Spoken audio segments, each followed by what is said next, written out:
નમસ્કાર નમસ્કાર નમસ્કાર વિદ્યાર્થી મિત્રો, સ્વાગત છે આપ સૌનું. મને આશા છે કે એકાઉન્ટનું પેપર તમારું બહુ મસ્ત મસ્ત મસ્ત ગયું હશે અને હવે વારો છે આવતીકાલે એસપીસીસી વિષયનો. મિત્રો, એસપીસીસી વિષયમાં 13 ચેપ્ટર છે.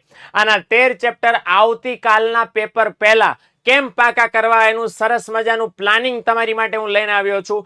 13 ચેપ્ટર રમતા રમતા કોઈ પણ પ્રકારની બીક વગર કઈ રીતે તમારે પાકા કરવાના છે, ક્યારે કયું ચેપ્ટર લેવાનું છે, એનું પ્લાનિંગ હું તમારી સાથે શેર કરી રહ્યો છું. ખાસ સ્ક્રીનશોટ પાડી લેજો, જાણી લેજો, સમજી લેજો, જેથી અત્યારથી લઈને આવતીકાલે 12 વાગ્યા સુધી તમારે કયા કયા ચેપ્ટર પાકા કરવાના છે એની તમને ખ્યાલ આવે. હાલો, સૌથી પહેલું મિત્રો, ઓકે, ઓલરેડી 11 તારીખ, એટલા માટે મેં ખાસ હું તમને કહું છું કે આજે ઓલરેડી તમે એકાઉન્ટનું પેપર આપીને આવ્યા છો અને એકાઉન્ટનું પેપર આપીને આવ્યા છો અને ઓલરેડી 6-7 વાગી ગયા છે. 7 તો વાગ્યા જ છે અત્યારે, હે ને? હવે બ્લુપ્રિન્ટ તમારે સૌથી પહેલા ચેક કરવાની છે અને બ્લુપ્રિન્ટ ઓલરેડી અવેલેબલ છે. તમે ક્યાંય પણ જોશો તો ખબર પડી જશે. બ્લુપ્રિન્ટ તમને ન મળે તો કાંઈ ટેન્શન નથી. ગુણભાર ખાસ જોઈ લો કે કયા ચેપ્ટરનો કેટલો ગુણભાર છે અને કયા ચેપ્ટરને વધારે મહત્વ આપવાનું છે, જે વધારે ગુણભાર વાળું છે. એટલે સૌથી પહેલા બ્લુપ્રિન્ટ અથવા તો ગુણભાર ચેક કરી લેવાનો છે. હાલો, ગુણભાર ચેક કરી લીધો. 7 વાગ્યાથી લઈને 8:30 વાગ્યા સુધીમાં તમારે કયું કરવાનું છે તો કે પ્રકરણ સીસી ના કરવાના છે. સીસી નું કયું પ્રકરણ કરવાનું છે? પહેલું, બીજું અને એસપી નું કરવાનું છે પહેલું, ત્રીજું. તો એમ કહો છો, હાય હાય, પહેલા કલાકમાં 4 ચેપ્ટર પોસિબલ છે. આ ભાઈ છે પત્રો વાળા. થિયરીના નામે આમાં છે મીંડું.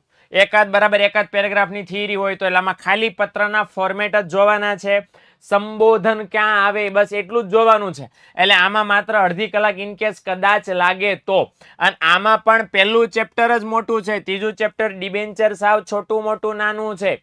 એટલે 7 વાગ્યાથી 8:30 વાગ્યા સુધીમાં આપણે જે એસપીસીસી ના, હમણાં હું 9 વાગ્યે તમારા માટે ભવિષ્યવાણી લઈને આવવાનો છું. ઓકે, એટલે એ પણ ખાસ યાદ રાખજો કે એસપીસીસી વિષયની અંદર આમાં જે મોસ્ટ આઈએમપી સવાલ જે તમને કીધા છે એ જ કરવાના છે. એ આરામથી 1.5 કલાકમાં તમારાથી પોસિબલ છે.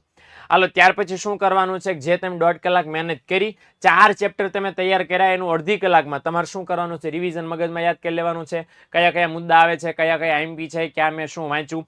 હાલો, વળી પાછું એક સેશન ઓર લઈ લેવાનું છે 1.5 કલાકનું, 9 વાગ્યાથી 10:30 વાગ્યાનું. અને એમાં કયા 4 પ્રકરણ કરવાના છે? સીસી ના ત્રીજું, ચોથું અને એસપી નું બીજું, ચોથું. એસપી નું બીજું મોટું છે, બરાબર, ઓછા માર્ક્સ વાળું છે, એટલે ઓછું મહત્વ આપો તો એ વાંધો નથી. અને સિલેક્ટેડ મુદ્દા જે આઈએમપી હું તમને આપવાનો છું ભવિષ્યવાણીમાં, એ ખાસ કરજો. અને ચોથું ચેપ્ટર સભ્યપદ સાવ નાનું છે. આખે આખું કરવા જેવું 3 જ સવાલ છે: સભ્યપદ મેળવવાની રીતો, સભ્યપદના અંતના સંજોગો અને સભ્યપદ કોણ કોણ મેળવી શકે. એટલે ખાસ કરી નાખજો. સામે પક્ષે સીસી માં પણ ચોથું વિમાનું સાવ નાનું છે.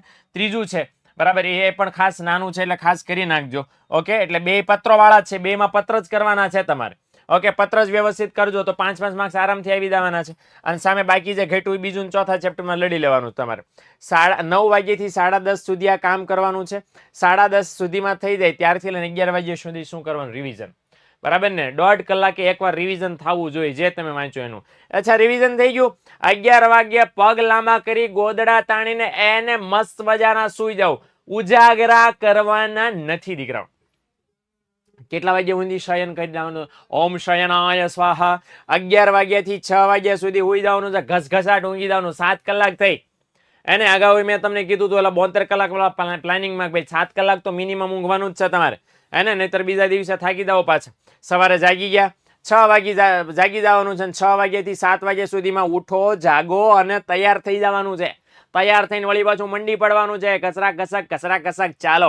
7 વાગ્યાથી વળી પાછો 1.5 કલાક પકડવાનો છે. અને 1.5 કલાકની અંદર તમારે સીસી નું 5મું, 6ઠું અને એસપી નું માત્ર 5મું ચેપ્ટર સંચાલકો આ કરવાનું છે. હવે આ બેમાં થિયરી છે જાજી, અને એમાં સિલેક્ટેડ મુદ્દા જ કરો તો હાલશે. કયા સિલેક્ટેડ કરવાના છે ભવિષ્યવાણીમાં હું તમને કહેવાનો છું.